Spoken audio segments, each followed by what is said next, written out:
Mo Buckets for three. Before he became Mo Buckets, he had to overcome adversity. It was a rough neighborhood, you know, guns, shots every other night. With the help of his family, he would overcome those hurdles to become an NCAA and NBA champion. Now he's returned home to Central Florida to fulfill his childhood dream. When I put that jersey on, it's just not a regular jersey to me. It's something that I'm playing for. It's like my home.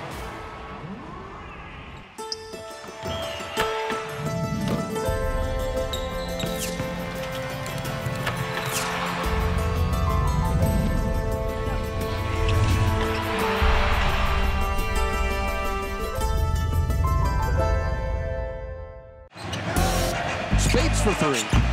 He drills it. Mo has a championship ring, the only player in the locker room with a championship ring. So that in itself, you know, gets respect. And we all watched him, and he'd come in instant offense everywhere he goes. Mo's has been a great leader this year, on and off the court, making sure guys showing up on time, you know, doing the right thing when the coaches ain't looking. Also, you know, an energetic guy, bringing energy every single night. You know, so he's always ready to play. He's always super competitive, and he's smart. You know, he's just looking to make people better around him. You know, he just wants to see everybody succeed, and you got to have those type of guys in the locker room. Can't get around the defender. Out to Spates. Step back three on the way. He's got it up and in. Big Mo. Big shot. Well, Mo's just a great dude. He cares about the team. He really cares about winning. And I think he puts that before anything else, and he talks about it all the time. He'll text the team group chat when we're not doing well. He, I would say, is one of the most encouraging people on the team about let's win games, and let's do it the right way. Maurice Spates' commitment to doing things the right way began 107 miles southeast of Orlando in St. Petersburg, Florida. Maurice was born in August 4th, 1987. He was my last of my 4 kids, and he'd always been my little baby, my giant baby. He was a good kid. He had, you know, he was the typical boy, kind of bad, but at the same time, he was such a little sweet kid, kind of like a sweet Dennis the Menace. Humble kid, just good kid. Never got in kind of trouble like that. You know, joyful. You know what I mean? Grateful even when he was younger. You know what I mean? For the little things that we did have. What they did have was a strong family unit, which would be crucial to handling life in Childs Park. Yeah, this is the neighborhood we grew up in. We was over here about 25 years. This was Maurice. Maurice came over here when he was about 2 years old. This is where he grew up at. It was rough. It was a rough neighborhood, you know, guns, shots every other night. And yeah, I remember times we all had to just go in one room and get on the floor because people shooting, people running in your house, you know, running from the police and stuff like that. But we was a close-knit family, me and my kids. So I just told them, I said, you know, I want to hit the floor when they started shooting. Seeing drugs, just seeing robberies, I've seen everything growing up. It's easy to fall in that. I have friends who fall in that and still, you know what I mean? It was easy to do all that kind of stuff. I used to tease her because I stand to the door. Maurice, Bubba, Lena, y'all, it's time to come in, and everybody's teasing me in the neighborhood saying, there your mama go, y'all got to go in. I said, yeah, that's right. They laughed and all that kind of stuff, like, you got to go in the house. So that kind of stuff was hard at the time, but now I look at it like, oh man, there's a reason why all that kind of stuff happened. Mo's family was determined not to allow their environment to determine his fate. I want to keep them out the street, all my kids, because being a single parent, and that's one thing I had said, because I used to like work 2 or 3 jobs just to keep them, you know, raise them.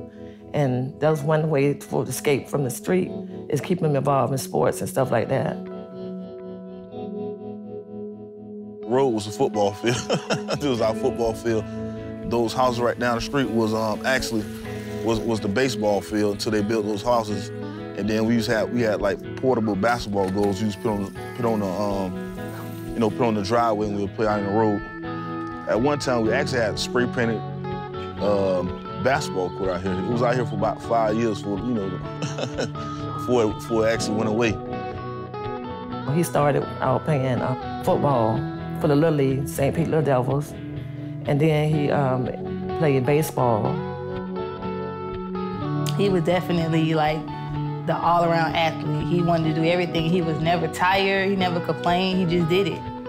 But when he started getting so tall, the coaches, went to him and said, "How about playing basketball?"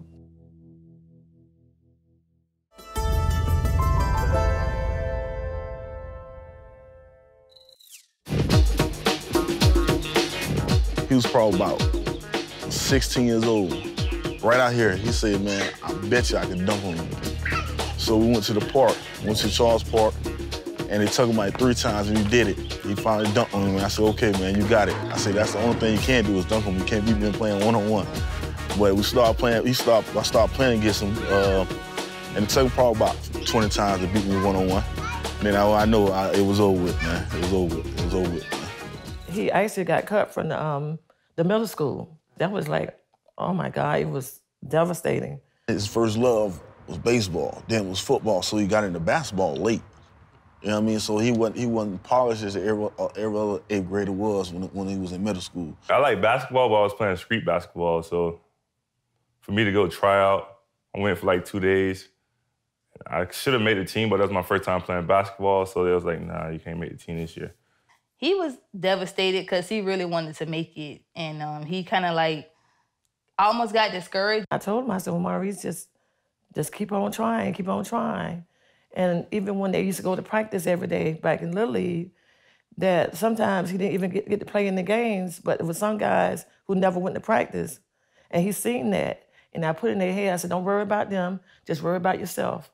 And just always be ready, when they call you."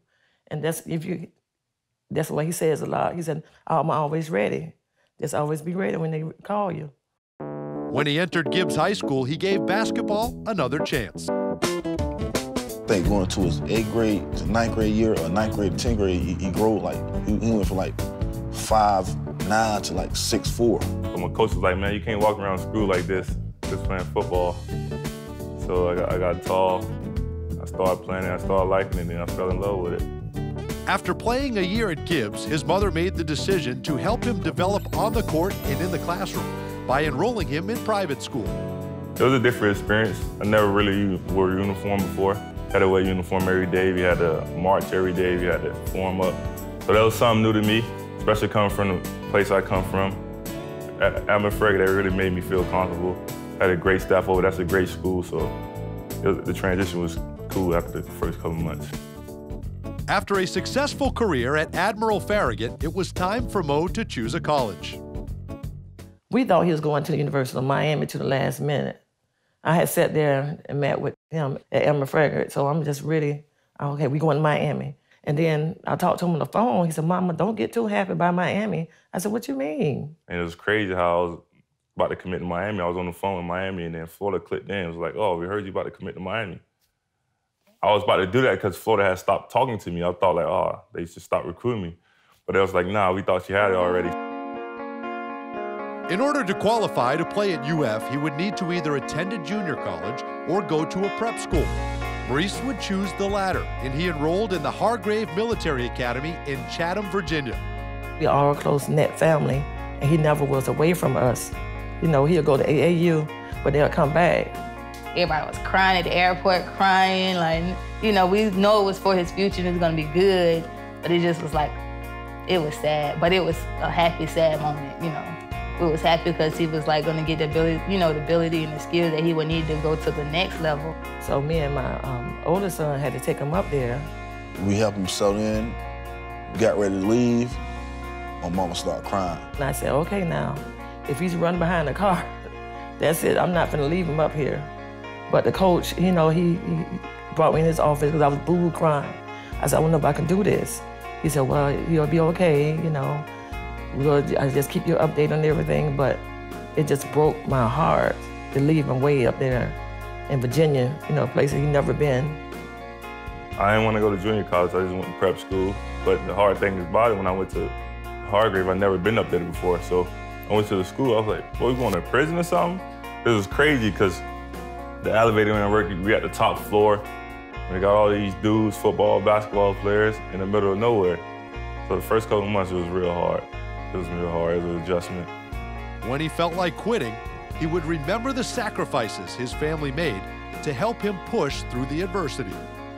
Motivated me, man. When I was growing up, she worked all these different jobs, had to do what she had to do to support us. She never quit. So for me, that's I remember seeing all that kind of stuff. I remember her going up, waking up at 6 o'clock, go to work.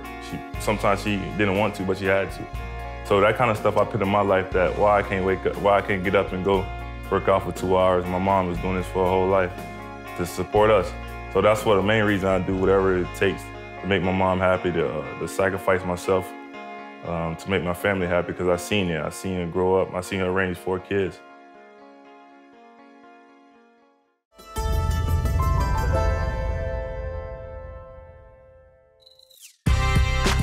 Mo would join the Gators in 2006.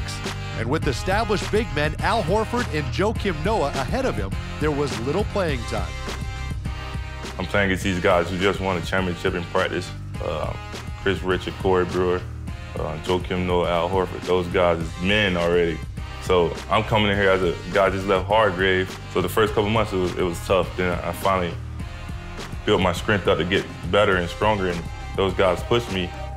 And Coach Donovan always gave me confidence, and every time I get an opportunity to play during the season, I'd come in and do a lot of good things, and they started calling me instantly Old Mo, and fans started loving me, and it was good up there. But sometimes I won't play, sometimes I play 1 minute, 2 minutes, but I always stay ready. I always had the energy to go out there and hoop.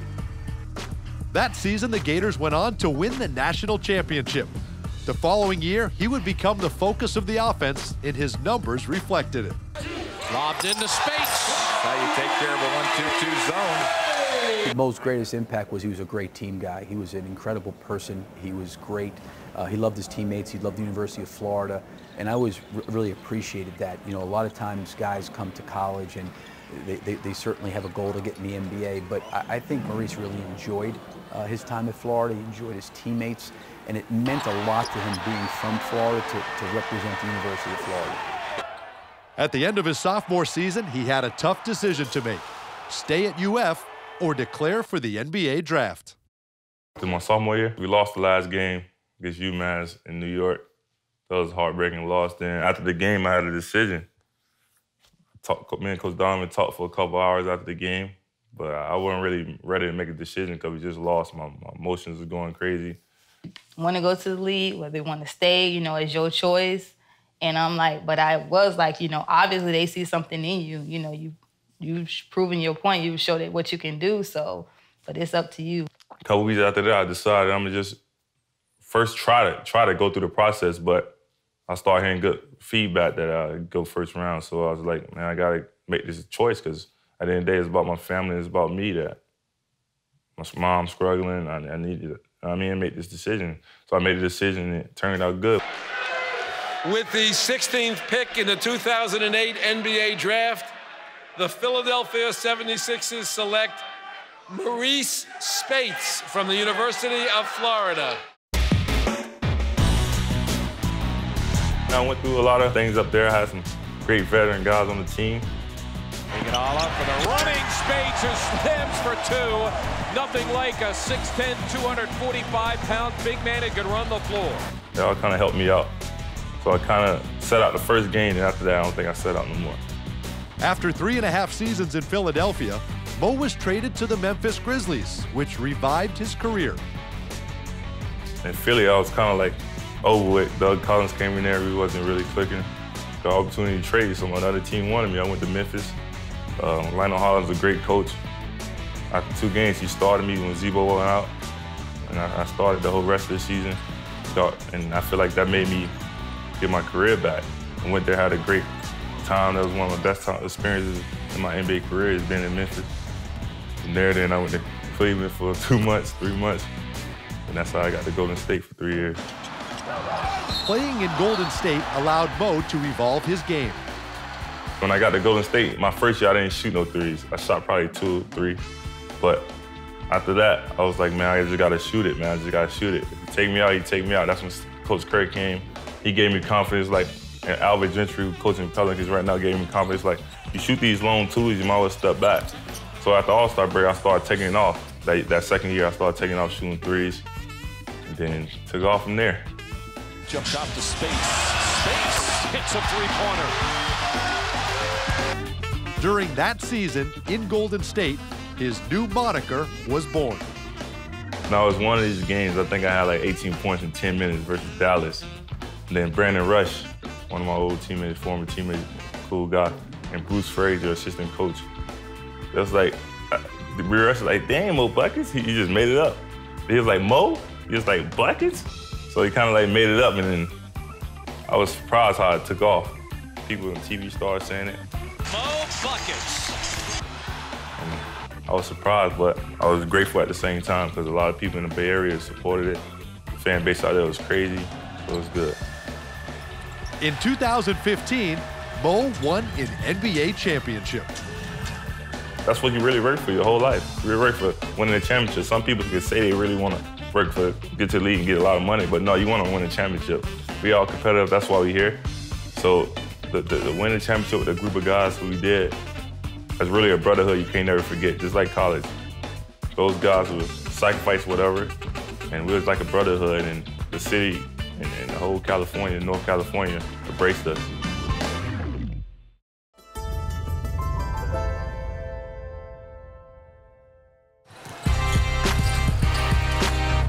Spates again.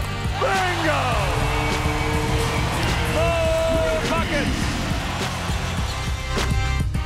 Well, last season I had one of my best seasons I ever had in the NBA. And then after the season, I opted out not to go back to the Clippers. And the free agency got kind of like stalled a little bit from a lot of different people. So I had some choices to make. Could have went to different places, like overseas somewhere, to make more money. But I told my agent, I was like, yo, nah, I want to go to Orlando.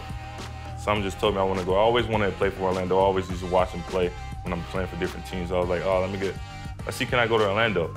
And then I got to meet with them, and the meeting went good, and they gave me the opportunity to come play, and I just want to play because it's home. Even though Mo has been away from Central Florida for 9 seasons, he never forgot where he came from. Well, he usually have a backpack giveaway once a year, and he have donated $25,000 to 5 recreation centers, the city of St. Pete. This is the community he grew up in, and the kids need to see that it's okay to give back to your community. He's very much a giver, so he loves charity work, he loves kids, so anything that can go towards giving back to the community, where he came from, he loves to do stuff like that. Just going through the different situations I went through, I understand what I'm here to do. So I love doing it because I love seeing the kids and the family smile on their face and the heart-touching stuff they can say to you that makes you really humble and makes you never forget. So it's a lot of things that I wish I was growing up, I was seeing that I made sure I try to do the things that I didn't get. His philanthropy isn't limited to just donating money.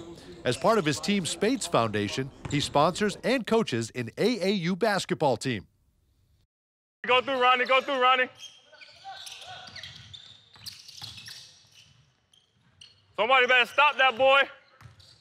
Team Spates Foundation really ran by one of my close friends I've been knowing for 10+ years, Aaron Holmes. And I really trust him, whatever it is. But he do a great job with the kids. Do a great job with getting them opportunity to go to college. I say over the last 4 or 5 years, he probably got over $40 million in college scholarships. And that's something we really cherish. That's something we really embrace. We really didn't have much guidance growing up, and the platform that we're able to provide with the resources that Maurice have and the experience that I have from the grassroots level is extremely important to their development on and off the court. Not only are we trying to develop good basketball players, but, you know, great men. You know, 4 and 5 years from now, that's how you can really tell how successful we were with developing them. Good job, boys. That's two. In like 5 years, we managed to help place kids, about 60 to 70 kids at the next level. When I see your hands down, it's going up.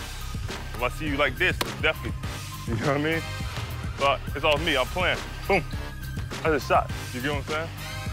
Put your hands down, I'm shooting that every time. That's just been incredible, especially somebody with his accomplishments, you know, won a national title at University of Florida, won a national championship with the Golden State Warriors. So, you know, he's he's seen basketball, so he knows a lot.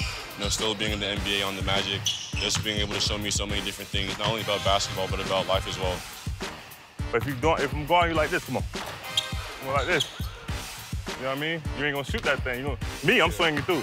These kids who going through this AAU is something that I think they could learn from me because I'm going through it. I've been in the same shoes you guys in. That's why this year I'm gonna coach them certain tournaments to help them. Like, if you want to know certain stuff, ask me. I've been in every situation what it is. Y'all swinging the ball until I say live. When I say live, hold up, man, hold up. When I say live, then y'all playing. Y'all gotta finish with a rebound.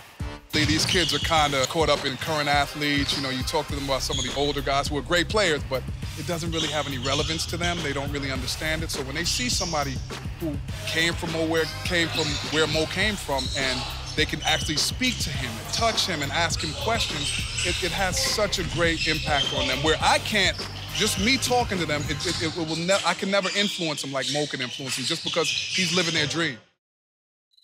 Mo is an individual that beat the odds with the help of his family, and now he continues to help his extended family in Central Florida do the same. And I already knew, I knew him growing up, that he was going, destined for greatness, and I knew that he was going to end up being a great guy.